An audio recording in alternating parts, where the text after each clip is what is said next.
ইসলামী দলগুলো ভুল না করলে আওয়ামী লীগ ক্ষমতায় আসতে পারত না। বিএনপির ভাইস চেয়ারম্যান কাজী শাহ মোফাজ্জল হোসেন কায়কোবাদ দেশে ফিরেছেন।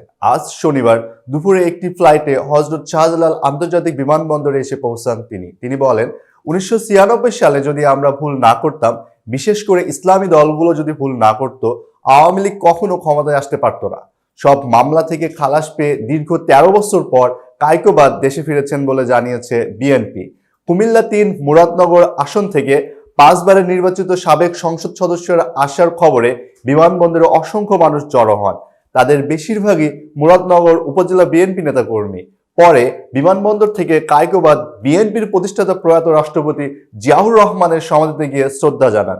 শ্রদ্ধা নিবেদন শেষে তিনি গণ অভ্যুত্থানে যারা অংশ নিয়েছেন, শহীদ হয়েছেন, আহত হয়েছেন, সবার প্রতি তিনি নিজের ও দলের পক্ষ থেকে কৃতজ্ঞতা জানান। তিনি সাংবাদিকদের বলেন, আমরা যারা একত্র থেকে আন্দোলন করেছি, ব্যক্তি স্বার্থে যদি আমরা বিভক্ত হই তাহলে 1996 সালের মতো ঘটনা ঘটবে।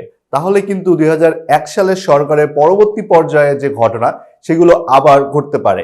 যেমন ভাবে লগি বৈঠার ঘটনা ঘটেছিল, আমরা একত্র না থাকলে তেমন ঘটনা আবারও ঘটতে পারে। এতক্ষণ বার্তা বৈঠকের সঙ্গে থাকার জন্য ধন্যবাদ। নতুন নতুন তথ্য ও নিউজ পেতে বার্তা বৈঠকের ইউটিউব চ্যানেল ও ফেসবুক পেজের সাথেই থাকুন।